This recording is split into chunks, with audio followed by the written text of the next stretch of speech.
राजेंद्र गावित के पास आज भी ना कर्तृत्व है ना वक्तृत्व है। आज भी उनकी तबीयत भी ठीक नहीं है। दो बार उनको बाईपास हुआ है।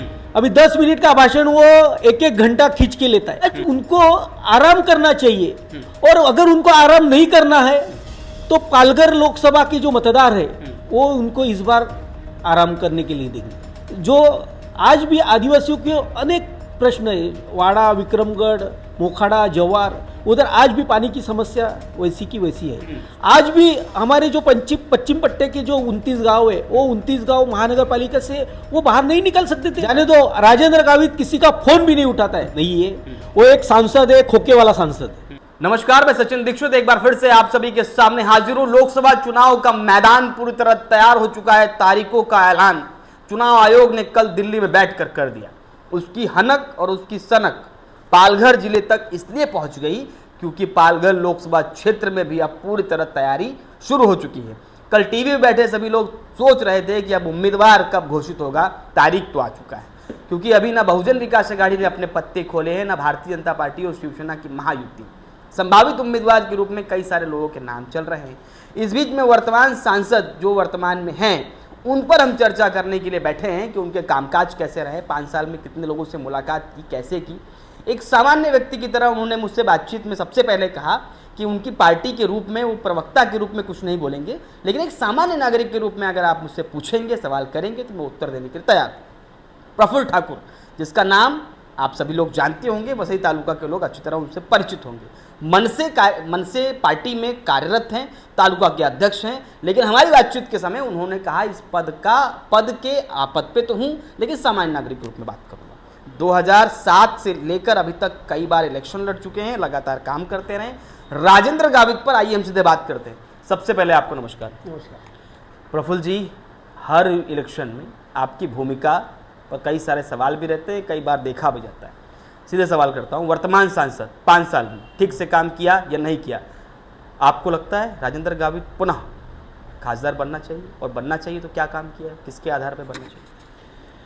राजेंद्र गावित पुनः खासदार बनना चाहिए ऐसा किसी को भी पूछा तो कोई भी आदमी, सर्वसामान्य आदमी, जो सर्वसामान्य आदमी है, आज तक राजेंद्र गावित ने लगभग 2018 से खासदारकी का इलेक्शन मेरे को लगता है 3 बार लड़ा और 3 बार जीते। वो 2 बार बोर्ड में, एक बोर्ड में 19 में 2 बार जीते। उसके पहले जो आदमी विधानसभा हार चुका था, उसका छोकरा जिला परिषद नहीं जीत चुका था और फिर वो उसका एक लग गया, हार गए थे 2000 वो जिला परिषद के 2020 के इलेक्शन में उनके बेटे जो खासदार थे तभी उनके बेटे भी हार चुके हैं।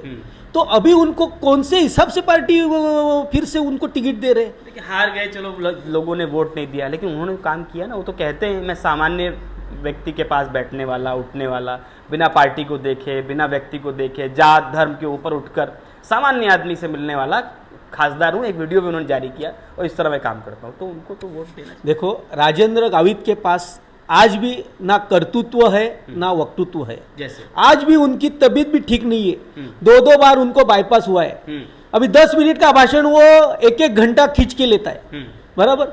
तो आज उनको आराम करना चाहिए और अगर उनको आराम नहीं करना है तो पालघर लोकसभा के जो मतदार है वो उनको इस बार आराम करने के लिए देंगे। आप सीधे तौर पे कह रहे हैं कि इस बार उनको शांत बिठा देंगे? ऐसा शांत बिठा देंगे क्योंकि देखो, आज भी पालघर जिला, जब भी पालघर जिले की स्थापना हुई 1 अगस्त 2014 को, और वो आदिवासी बहुल जिला ऐसा बनाया गया और आदिवासी खासदार जो आज भी आदिवासियों के अनेक प्रश्न है, वाड़ा, विक्रमगढ़, मोखाड़ा, जवार, उधर आज भी पानी की समस्या वैसी की वैसी है।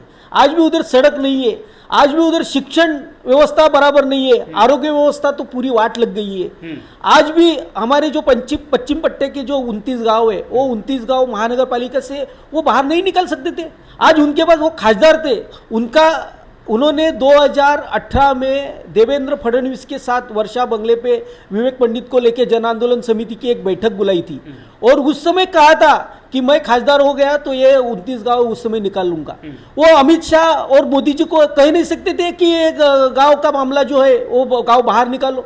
लेकिन आज तक वो कुछ नहीं कर पाए। तो वो राज्य में दबाव बनाते और प्रयास करते। कुछ नहीं, उनका दबाव कुछ भी नहीं है। एक भी काम ऐसा दिखाओ कि राजेंद्र गावित ने काम किया है, जाने दो, राजेंद्र गावित किसी का फोन भी नहीं उठाता है। अच्छा। सर्वसामान्य आदमी का छोड़ो, लेकिन कार्यकर्ता, जो कार्यकर्ताओं ने उनके लिए मेहनत किया है, जो दूसरी बार इलेक्शन हुआ था, राजेंद्र गावित खाली 10-15 हजार वोटों से जीत गए थे, और ये पश्चिम पट्टा के लोगों ने उनको वोट दिया था। क्यों वोट दिया था? कि बहुजन विकास आघाड़ी का उम्मीदवार जीतना नहीं चाहिए, इसके लिए वोट दिया था। वो तो कहते हैं सर्वसामान्य आदमी के साथ चलना, उठना, बैठना, हर बार आगे आके काम करते हैं, ऐसा उन्होंने बयान दिया। आप कह रहे हैं कि वो फोन भी नहीं उठाते। वो सर्वसामान्य आदमी के लिए वो सांसद नहीं है, वो एक सांसद है, खोखे वाला सांसद है। बस यही कहना चाहता हूँ मैं। खोखे वाला मतलब क्या? खोखे वाला बोलेगा तो आपको मालूम है, सब महाराष्ट्र को मालूम है खोखे क्या रहते हैं। अच्छा, अभी क्या लगता है, जिस तरीके से उम्मीदवारी अगर मान लिया उनको टिकट मिल गई, तो पिछली बार तो आप लोगों ने मेहनत की थी, आप लोग साथ में थे, शायद साथ में थे, अच्छी तरह मेहनत की थी, लेकिन इस बार भी फिर आप साथ में हो जाएंगे, मेहनत करेंगे उनके लिए?